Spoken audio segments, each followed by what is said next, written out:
we think should be playing, how many foreign internationals should be playing, how many teams we think would best suit it from our experiences, or especially the guys who have played in the IPLs and CPLs for a lot longer, what's their experience of what works.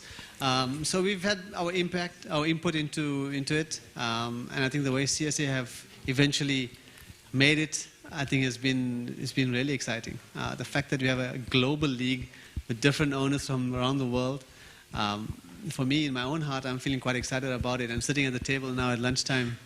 A couple of the guys expressed the same interest and same excitement that, this is actually something that it feels like people around the world will be very interested. Okay, how's the Indian team doing? Okay, how's the Pakistani team doing? Okay, you have a UAE team. That type of mixture, hopefully in time, will just grow bigger and bigger and hopefully be truly a global league.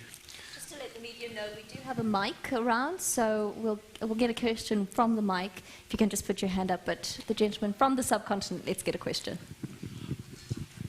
Hashim. Yeah. Hashim, you were one of the greats of the Test cricket. Am I audible? Yeah, got you. You were one of the greats of Test cricket, but you have made great adjustment to the white ball cricket as well. But is it actually difficult to do the adjustment, or there will be only few Hashim Amlas and there will be specialization in all the three formats?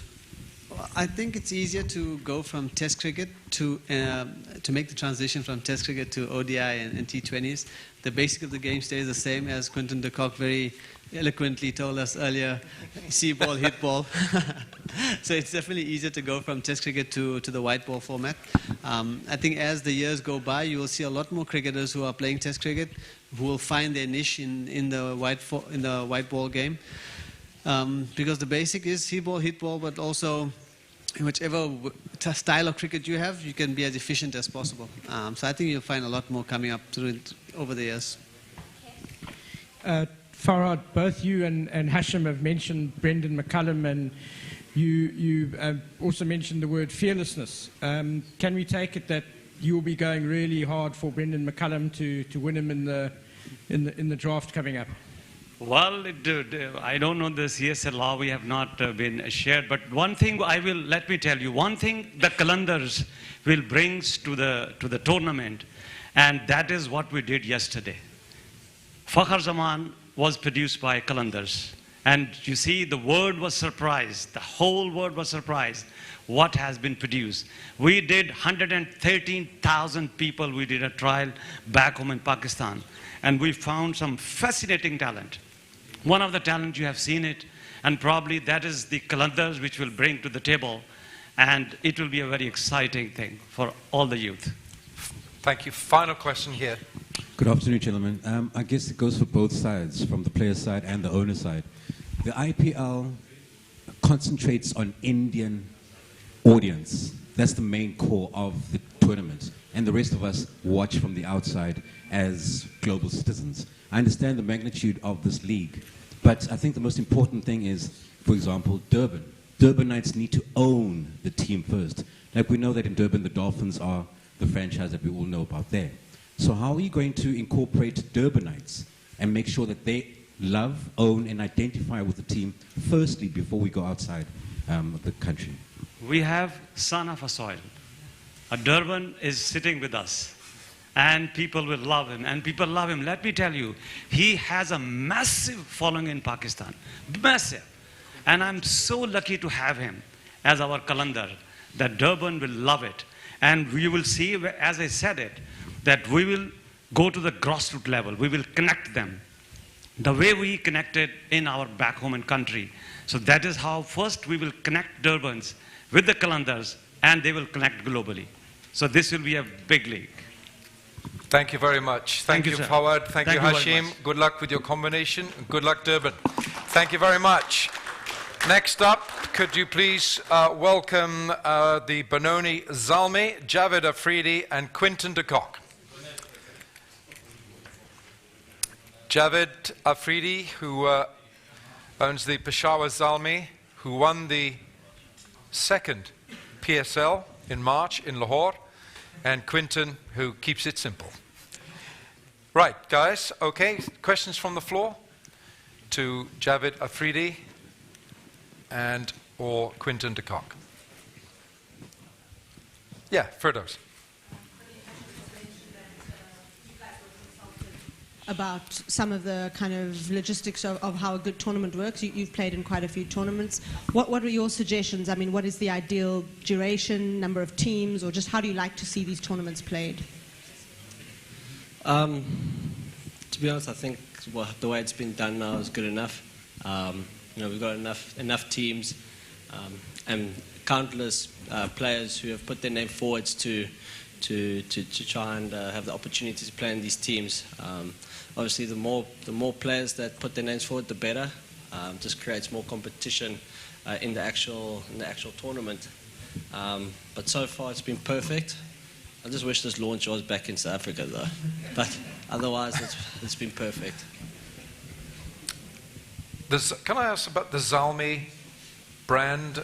Because I know, Javed, that you're on a global mission. Is this part of the way?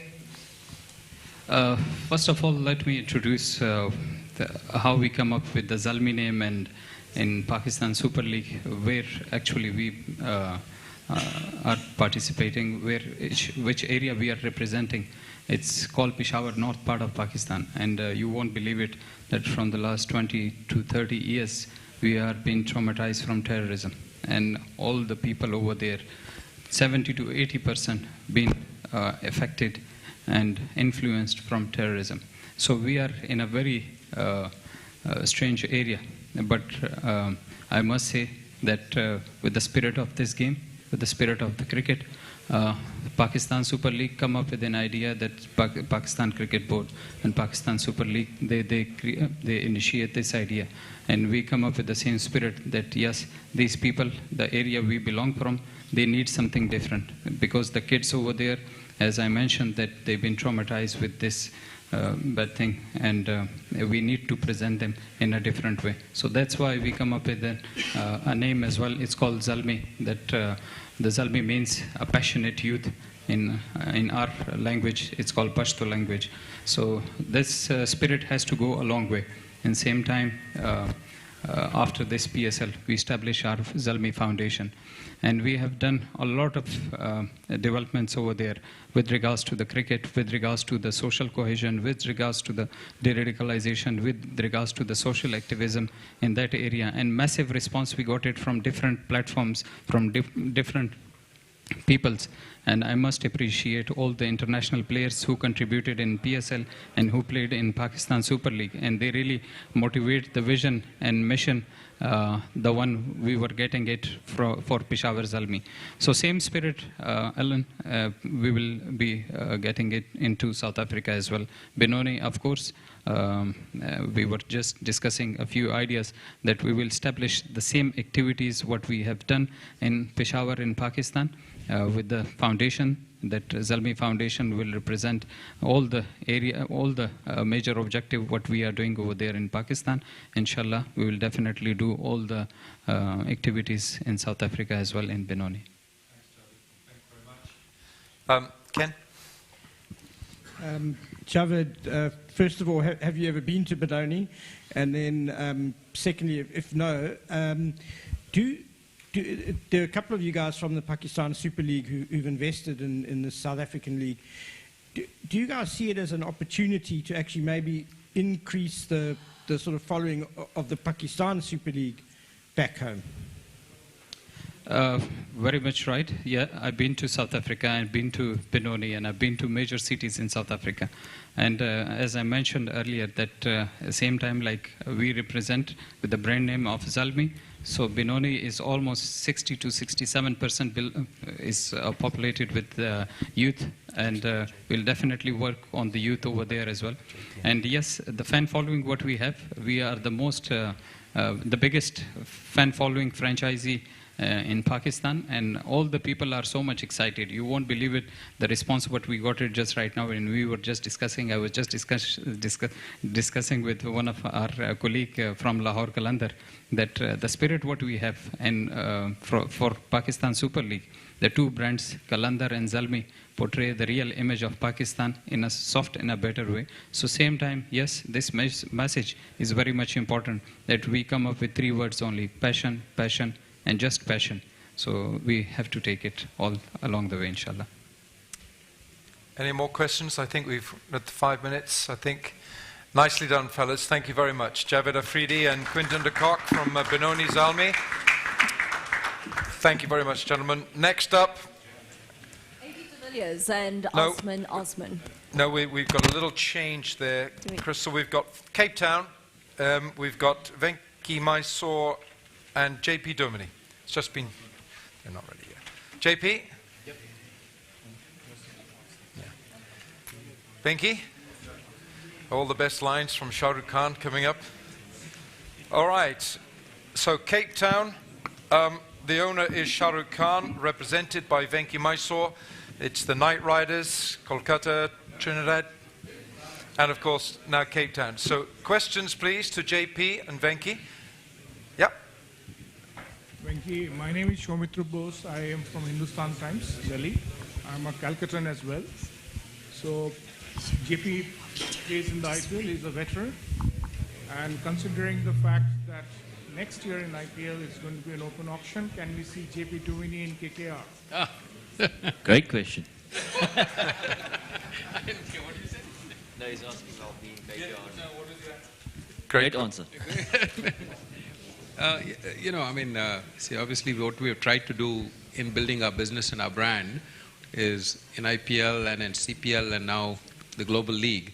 The intention is always to expand our business and grow our business. And one of the ways that it works well is when we have some level of commonality between each teams, whether it's at the player level or at the support staff level.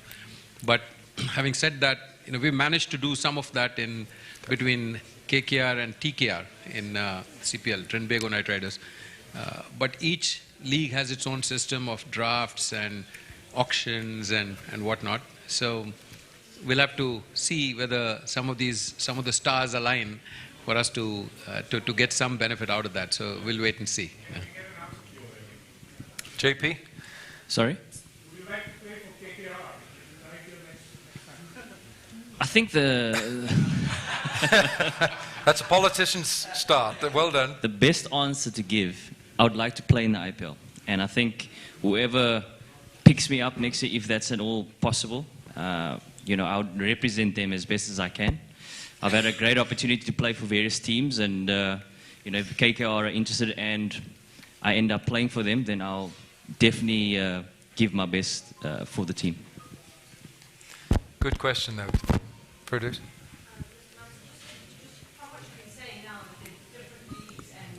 And different drafts, and all of them have different rules. You could end up with a situation like this where you've got a player in a South African league playing for one of your teams and then against you in a different league. Just how do you manage that as owners? Would you like to have consistency across your squads, or is it about just changing it up every time? Well, I think it's already happening. The reality of it is, for example, Brendan McCullum is our marquee player in Trinbago Knight Riders. You know? And he plays against us. He played against us for Gujarat, and he smashed us all over the place. So that's okay. You know, I think it's just the way the leagues are set up, and each player is extremely professional to do the best they can for their respective teams. And we had a very good team as well in KKR. So I don't know whether that type of alignment would ever be possible as a practical matter. So you just have to go with what you can, and what we do have, which we control a little bit, is just to make sure that the culture is reasonably common. You know, we have a support staff which works with us in KKR as well as in TKR, and I'm hoping that that'll be the same case in the Global League. I mean, Jacques Kallis, the favorite son of South Africa and Cape Town, is our head coach in KKR, and he works with us in TKR as well, and I certainly expect that he'll work with us in CTKR as well. So I think we've been able to achieve that to some extent. You know, assistant coach, analyst, they're all common. But players will have to wait and see how it plays out. Two final questions, Thomas. Yeah. JP, mine's for you. Obviously, somebody spoke about politics earlier on, and in South Africa, we are unique with our own politics. And some people use the word transformation. I'd rather use integration. Now, at Newlands, for example, how are you going to try and incorporate all of Cape Town? Like there's Langa Cricket, would love to see Temba's team come through and see Langa, Kailicha, Guguletu come and watch your team? So to answer that question, so I had a discussion with Venki already. So I'm sure you're well aware that I've got my own foundation back home, the JP21 project. And I've already had a discussion with him of how to integrate the JP21 project in with CTKR, if that is at all possible. So, I mean, he was definitely open to the idea, and I'm sure he'll be very open to the idea of getting kids from disadvantaged areas into coming and supporting our team, but also not only supporting us going there and supporting them. I think that's very important in terms of what we're trying to establish as a global league. We want to be seen as a global league and as a team to give back to communities. And I don't think it's a case of where you should target one area. I think it's various areas that we can target because it is a 6-week tournament. So there will be various opportunities to go and visit potentially or get kids to come to us. And I think that's a very important aspect of the Global T20 League. Final question, gentlemen. JP, you are a big star in South Africa and India also, but your owner also is a big star. There is a chance that he may be signing more autographs than you. Is there any?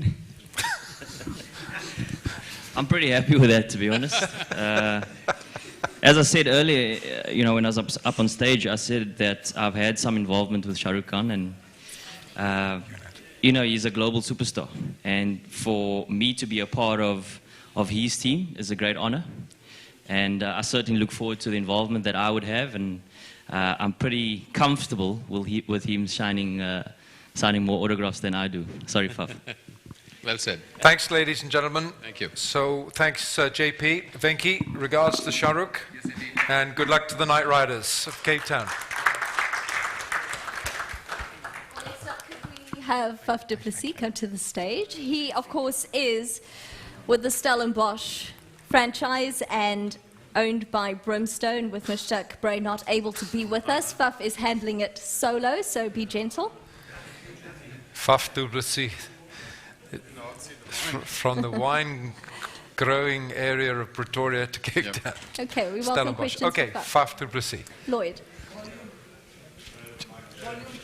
We talk about the player trade. It's been a thing in South Africa for the last year, guys signing overseas. This tournament was a way that CSA looked at of stopping that and preventing that. Do you think that can happen? Or do you think moving forward with this tournament, more players would be prepared to commit their long-term futures to the country? Yeah, that's a really good question. I mean, I actually spoke about it. Spoke about it before.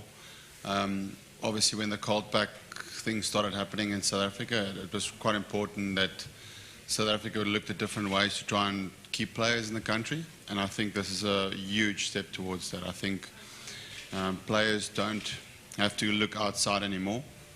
Obviously, from an opportunity point of view, one, and also from a financial opportunity, number two. It doesn't need now to go overseas and look for other stuff. So I think this is amazing for our cricket, and I think it's going to be really important in keeping most of the players in our country. Good one. For those?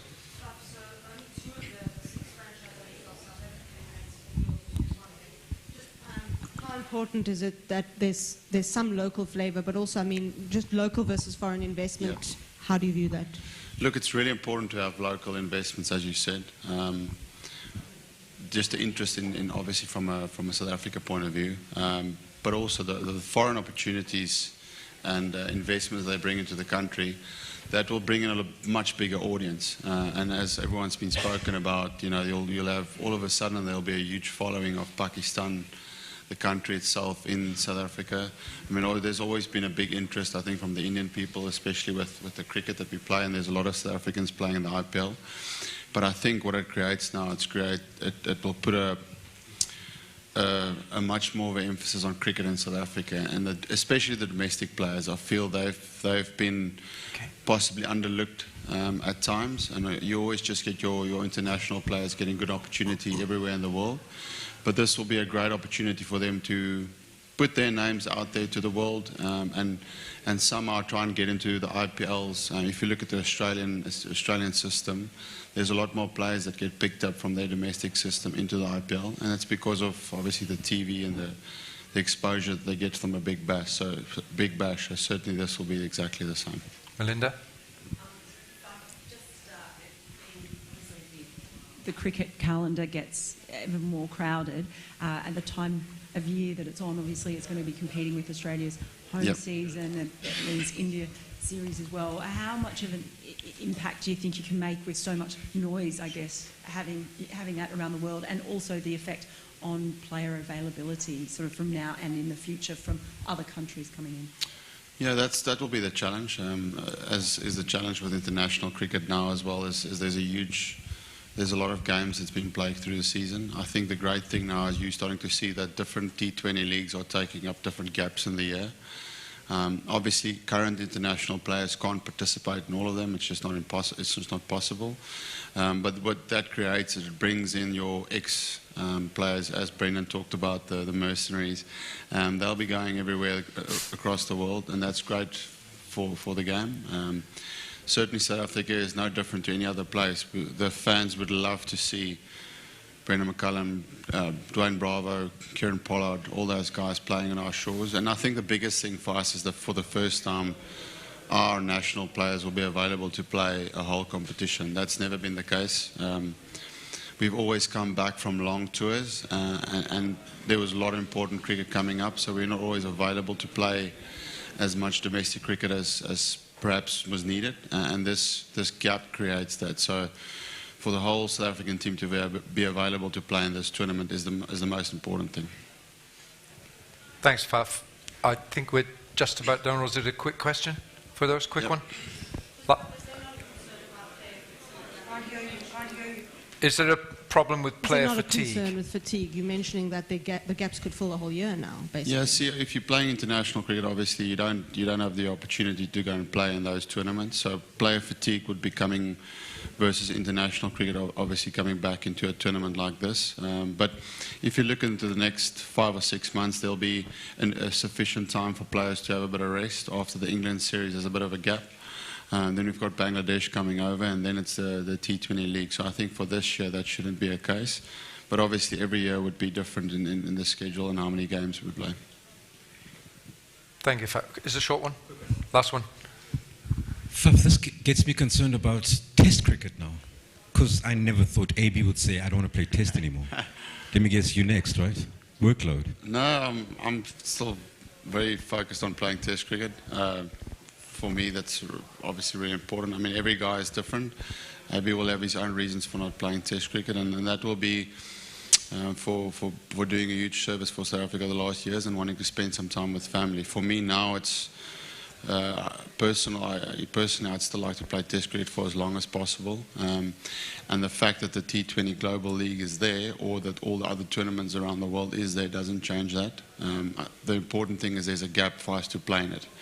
If there wasn't a gap, then players had to choose between one or the other. And I think it's really important that you don't have that clash. Yeah, so that's really important. Thanks, Thomas. Thank you. Thanks, Faf. Thank you. Well done. Thank you very much. Thanks, Faf. Let's get Hermit Dua and Kagiso Rabada. They, of course, have that connection from Delhi already and will reignite it in Johannesburg. So, from Delhi to Johannesburg. Sumitra, and then here, Ken. Okay, here we go. Hemant, this is Soumitra Bose from Hindustan Times. Can you hold the mic? This is Soumitra Bose from Hindustan Times, Delhi. GMR has always built sites. They spend a lot of money. You had Kagiso playing for Delhi Daredevils. But what was the idea to play in the T20 Global League? That's my first question. And any chances of seeing Rahul Dravid coming and doing some backroom stuff, which KKR could be doing with Jack Tallis? And do you see a change in fortunes? That's 3 questions. Change in fortunes. That's 3 questions. Change in fortunes for Delhi Daredevils. I didn't get your last part. What did you say? Do you see better fortunes for DD in South Africa? Okay. Wow.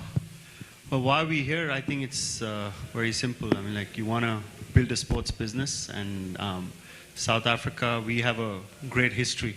You know, I think we as a franchise have employed more South African players than any other franchise in IPL, and we're very proud of that. And we wanted to enhance that relationship into a reality. And when this league came up, it was a natural fit. We're growing as a sports business. GMR believes in creating value, so we've bought a kabaddi team in the PKL recently in UP, and so this was a great fit. It provides a great brand extension to move forward in that direction. So that's about it. As far as coaching staff, who's going to be, what KKR is doing, that's KKR's business. What we will do, we'll kind of work that out as we move forward in that direction. I think we've just bought the team. We haven't really thought about where our coaching staff is going to be and what's going to be. But yes, the idea is to keep as much as continuity as you can, because it helps create the brand that way, and it will provide a natural extension to that, because it will provide for the coaches to see the talent and, you know, kind of work with them throughout the year. That's what the intention is, because IPL provided you like a very small platform where you couldn't really go out and build. So if our coaches work with Kagiso in Delhi and then with Kagiso in Johannesburg, they get to know him better, and he gets to know them better. So, you know, that's the right direction that we want to head in, and then I think that will work naturally great for us. As far as our winning fortunes, I think cricket's a very hard sport. It was visible yesterday, right? Wasn't it? So I think our good times will come soon. Thank you. Okay. Hemant, given that you've mentioned creating the brand, and there are obviously synergies that are starting to develop between IPL teams and teams elsewhere in the world, and sort of contrasted to that is the BCCI decision that no Indian players can play in other T20 leagues around the world. Do you think the time will come maybe when the IPL teams start to say, listen, it's going to help us build our brands better if we can use some of the same Indian superstars from the IPL playing in these other global tournaments? Well, I can't really comment on what, you know, how the governing boards for each country really think and what direction they want to take the sport in. That's for them to decide. We're no one for them to decide. We're here to build a professional franchise, and you know, whatever's offered in the pool, we'll work with the best talent that's available, and we'll create value around that. I think that's the way to move forward. And I think, I mean, like, listen, more and more you see more of these. I heard before, these leagues are mushrooming everywhere, and I think they're becoming successful. And I'm sure Global League South Africa is going to be a massive league in its own rights. So eventually, you know, cricket will head in one direction. You can't have so much of sport being played throughout the year in different formats. So it will head in that direction, and I think people will get wiser, and there will be more free flotation of talent across the world. And then that will help us kind of get that thing together and build on a core that can play in different formats around the world for us. Thomas, last question here now. Kagiso, nice socks. First thing. I think he's matching yours, aren't they? Yes, exactly. That's why I said nice socks. It's blatant that T20 is exposed that everybody's got a price. I hate to put you on the spot here. If you could choose a coach to coach your team, who would you like around the world? Yeah, that's a tough decision. There's lots of good coaches, lots of people who I respect, lots of people who I've been under who've been very good. I can't choose. Maybe in 6 months' time he'll give it. Thanks very much. I think good luck, Delhi, Johannesburg. Well done. Thanks, Kagiso. Well done. Have a great tour. Thanks, Hemant. Lovely to see you. Thank you. Next. Now to Pretoria. AB de Villiers and Osman Osman. Pretoria, ladies and gentlemen. Osman. AB. How is it? Okay. 5 minutes. First question. Ken, are you writing a tome there, Ken? All right. Here we go. Osman, as one of only two South African-based team owners now, You've obviously been in South Africa for a while and obviously passionate about South African cricket. Why have you decided to invest in a big way now? Well, I'm born and brought up in South Africa, and why invest in it? I mean, Pretoria has always been close to us. I mean, that's where I grew up, and especially going to this, to Centurion, the cricket grounds. We felt that diversification within our brand from our company point of view was needed, and obviously being from Pretoria, we felt that people would support us and support the T20 Global League from that end, and South Africa would come together, and with the likes of AB de Villiers there. For those, AB, having been part of quite a few of these leagues, can you see a consistency developing? Are things run in similar ways around the world? And do you think that that's how these leagues will grow? Is that, like, for example, similar owners will own teams and then build a culture that exists across various leagues in the world? It seems to be happening that way. I don't exactly know what's going to happen in 5 to 10 years' time, but there seems to be a trend of owners getting involved with various teams around the world, and it's great for the game. I really think it's fantastic for the game, growing it in various parts of the world. But there's definitely a trend. I'm not exactly sure where it's going to end up and how it's going to fit in with the ICC schedule and all of that, but there's definitely that kind of trend, yeah. Lloyd?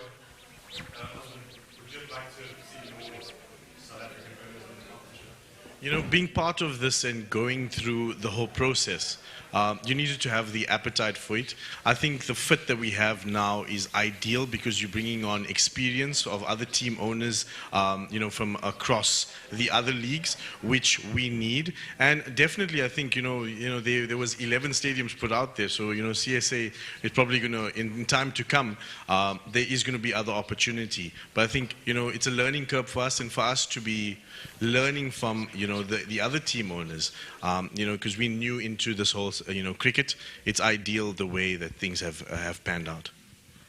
Question there?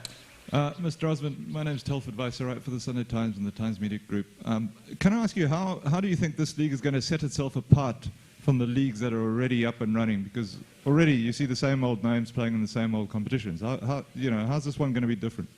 The thing is, the South African audiences love cricket. I think we've established that and ascertained that.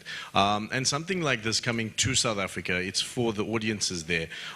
Setting aside, differentiating ourselves, I mean, it's the Rainbow Nation. That's what we are. People are going to come together in terms of enjoying the league and what's to come out of there. Thanks, Telford. One more here. Last one here, gentlemen. I feel like Derek Watts standing here. Hi, Osman. As a new franchise owner, do reports such as the BBL losing money concern you? Is this are you looking to make money out of this, or is this a branding exercise, or is this you love cricket and you're investing in South African cricket? Look, everyone wants to make money, but I think, the business plan behind it is to see the league grow. Obviously, we have set aside coffers in terms of if we are going to run at a loss, because we are passionate about growing the T20 Global League. I think, in time to come, this is going to be one of the leagues to watch over the IPL, and it's just a matter of time. I mean, your business model that you put up, you factor in all of these things, and we have factored it from a brand point of view, not necessarily, but I think from a growing the league point of view, that's where we in. Thanks everyone. Thanks very much indeed. Faf, AB, sorry, Freudian. Thanks, Osman. Thank you very much. That is Pretoria. Cheers. Of course, AB is going to be quite big with the T20 coming up.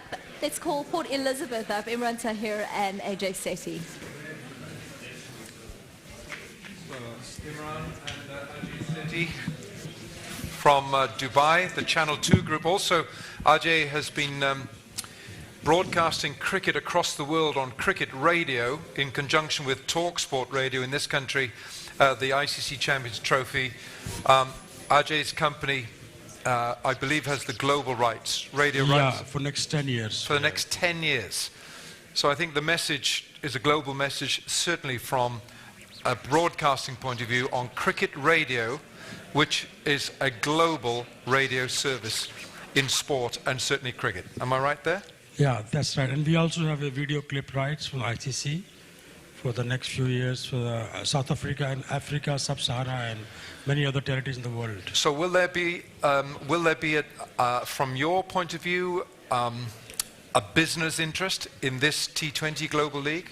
Yes, we already have a platform which we can market and promote our franchise during the live events of international events like ICC. And it's purely a business. Okay, it's a passion, but it turns to any passion which turns to a business is very rare, and I'm very, very fortunate that we have done this in past with our cricket relationship with the ICC and other boards, including SABC in South Africa. I had a long-term relationship with the television rights. We sold them in the past. Yeah. So Africa is very close to us in a business perspective, and getting into the league was a great opportunity for us to get into the same market we're already working with. Thanks, Ajay.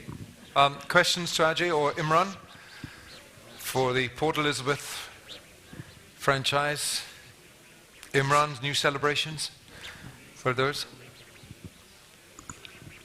Ajay, given that you've got rights for other competitions, have you heard anything about how this tournament will be broadcast? And I mean, is it possible that you could put your name in the hat to be one of the broadcast partners?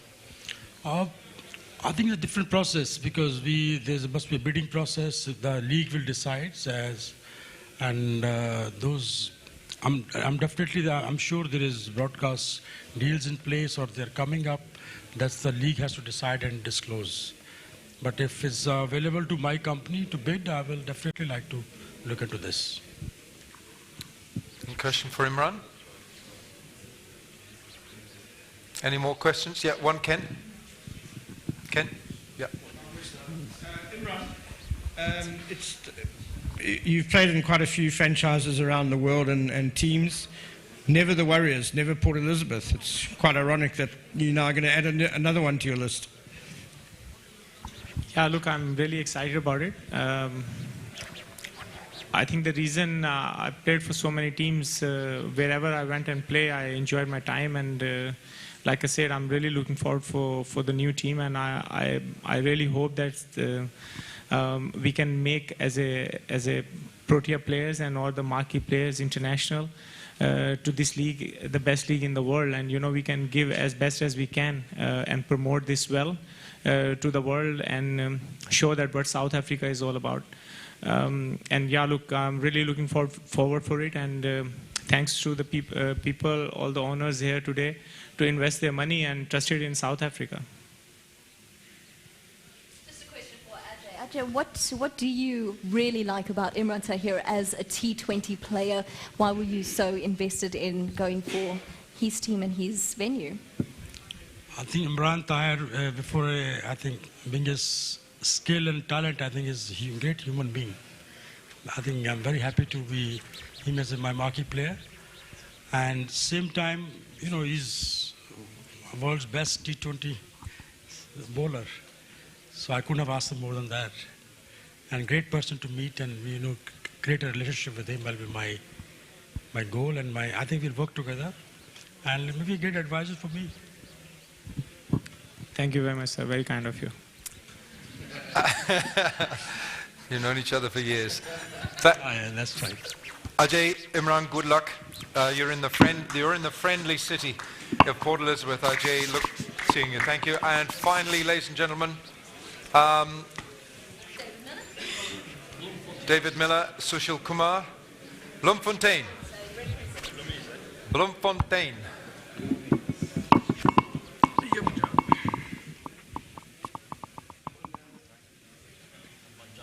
Okay, final pairing, ladies and gentlemen.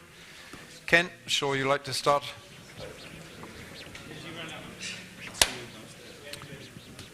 Firdaus?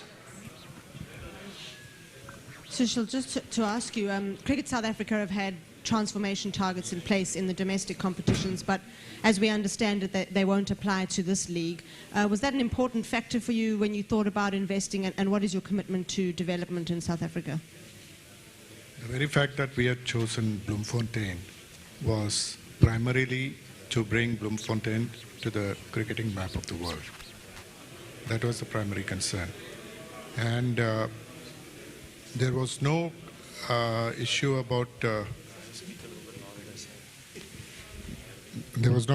no issue about the development, whatever you had mentioned about the players draft.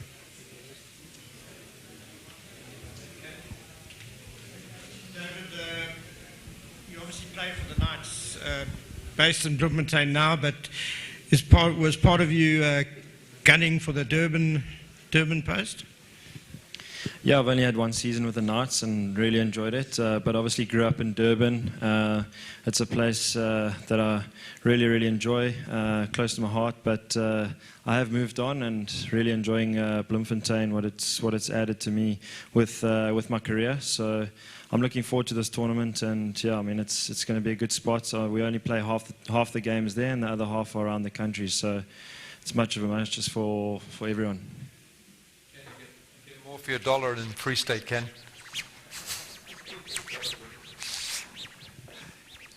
Question for David or for Sushil?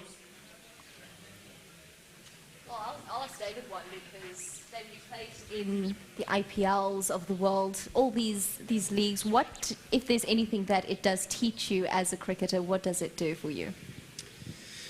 I think the biggest thing is the conditions around the world. You play in different conditions. I mean, you got to adjust, you got to adapt to certain conditions, and playing against other opposition. I mean, as I mentioned earlier, with all the international players around, you get to play against them. So it grows a huge amount in you with adapting to certain conditions, playing against other opposition, and then obviously helping the youngsters that are coming through that you can still learn from. So there's a huge amount that you gather from around the world in playing all these tournaments, and I think it's really, really beneficial to a lot of the guys.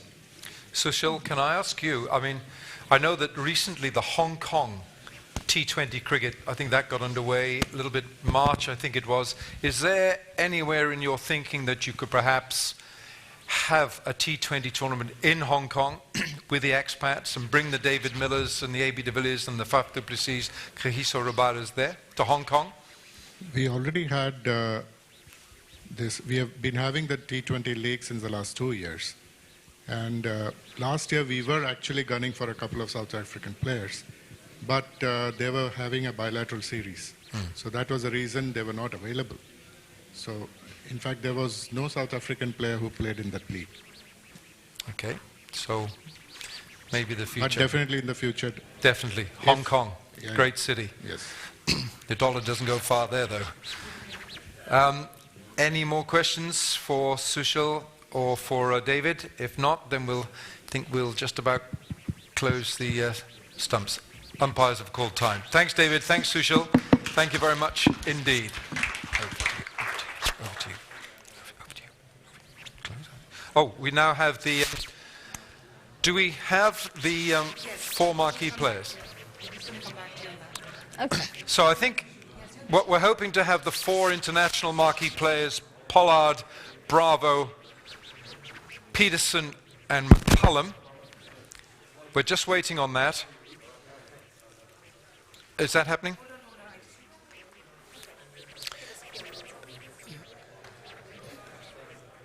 If not, they're coming.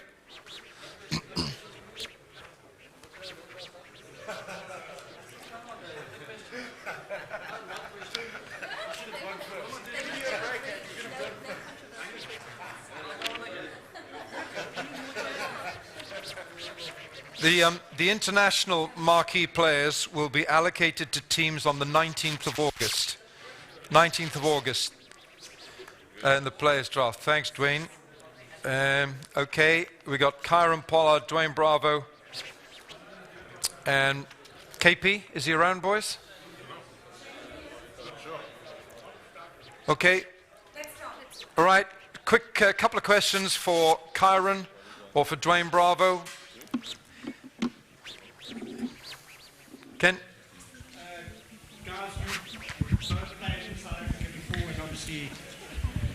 All around the world. What do you think is going to stand out about the T20 Global League? What's going to be different for you? I just think that having the Protea guys around for the entire tournament is going to bring a lot more value to the tournament. Quality of cricket is going to be better, and with all the international stars, I think crowd support and stuff will be much higher as well. So I think that's going to be the most exciting part for this tournament coming up. Can I ask, boys, obviously, you're well-travelled, international stars, the facilities that you've seen in South Africa, all the ground, how good are the grounds and the facilities for looking after your players? How good are they? Yeah, it's good. We all know as professional cricketers that South Africa is one of the better playing cricketing nations around the world, and the facilities is top class. Hence the reason why they breed so much talent around the world, and you can see from their structure, a very good structure. And I think this tournament in itself, playing in a country where the facilities is good, now you're gonna rub shoulders with the SAA players in terms of the Fab du Plessis, the AB de Villiers, all these guys are going to be taking part in the tournament along with the international players. There might be some international coaches as well, so the opportunity now open up across the board. And again, South Africa is one of the countries that we all love playing and going to. Kari, just how difficult, I ask given how many foreign owners there are in this league, but when you first enter the South African climate, I mean, to understand the place politically and culturally, how is that for you? And do you see it being difficult for the owners to do that and for these foreign guys to come in and understand? Well, for me personally, obviously, it took a couple of years for me to understand what was really taking place or what had taken place before. Well, so now I'm accustomed to it. I understand what these guys go through. I think it all depends with the owners, the sort of rules and regulations that's put in place, for that in terms of selection of players and stuff like that. That's going to be the hardest thing. If not, then it's just a matter of getting to understand your marquee players, getting to understand the city, and choosing guys who are going to win matches for you and build a franchise. Because you look at it, there's a couple of franchises that have franchises in India, in Trinidad and Tobago, different parts of the world, and they're looking to build their brand, as well. So, I think that's going to be the challenging factor, because they want to have a brand, they're going to get the right players, the right coaches, the right people, and again, it boils down to the rules and regulations when it comes to, selection, of players. What excites you about this T20 Global League? T20 in itself. T20 cricket all around the world, it's exciting cricket. It brings out a different, sort of, culture, as we say. When you look at the Caribbean Premier League, you see the West Indian flair in it. In the Big Bash, there's something different about it. The Indian Premier League, they're fanatics. So each and every country have their own culture, and it's going to be fascinating for us as international players to be involved in the South African culture. As Brav said, we from the Caribbean, we enjoy coming to South Africa. We feel like, at home here. So we're looking forward to that. I want to ask one final question, because you guys, you play all the year round now, and I know that, Dwayne, you've had a hammies and shoulder, and I think, Karen, you've been relatively okay. Oh, knee, leg. How important is having someone regular who sees you to look after you? I mean, I'm talking about not just trainers or physios, but, the medical team, because you're going from franchise to franchise, different parts of the world. How important is it to have someone to look after your needs? It's very important. I think, a medical team is very important to any athlete, because there's a trust level when you have a physio or a personal trainer that you believe in, that you trust in. You tend to trust their judgment. They tend to listen to you as well. But every time you have to change a physio or a fitness trainer, they will have some doubts in your mind. And the honest truth, Pollard, both of us, Pollard and myself, we have the same physical trainer. And both of us are actually thinking of we're not going to be in the same team, but we are actually going to fly our trainer over to South Africa and maybe spend time between treating both of us, because there's someone that we really believe in. And at this point, I just come off a really bad surgery, 6 months, not able to play cricket. So, my first set of games coming back out of surgery is going to be very crucial. So I need to have someone there that I really trust and believe in. I fly him outside to India as well. He was with me there in India, but unfortunately I have to pull out of the IPL. So to answer your question, a medical team, very important. Thanks, Wayne. Thank you very much. Thanks, boys. Thanks for Dwayne and Karen. Not. Well, thank you so much Guys, for thank your you very time. much. Thanks for being a part of this Global League. Dwayne Bravo, Karen Pollard. Thank you. Thanks, boys. Thank you. Cheers, Karen. See you soon. Thanks. Thanks. You. Up to you. I think that's about it. So, Crystal, Yes, thank you so start it? much, everybody, for joining us for this launch of the T20 Global League. And we look forward to seeing you in South Africa, as was mentioned earlier, on the 19th of August. That is when some big things will be happening in the T20 Global League. Looking forward to it, Alan. So much so, yeah. Thank you very much indeed, Crystal. Nice working with you. Thanks, ladies, for all the help as well. It's been amazing. Thank you to you, and we'll see you in South Africa. Thank you. Bye.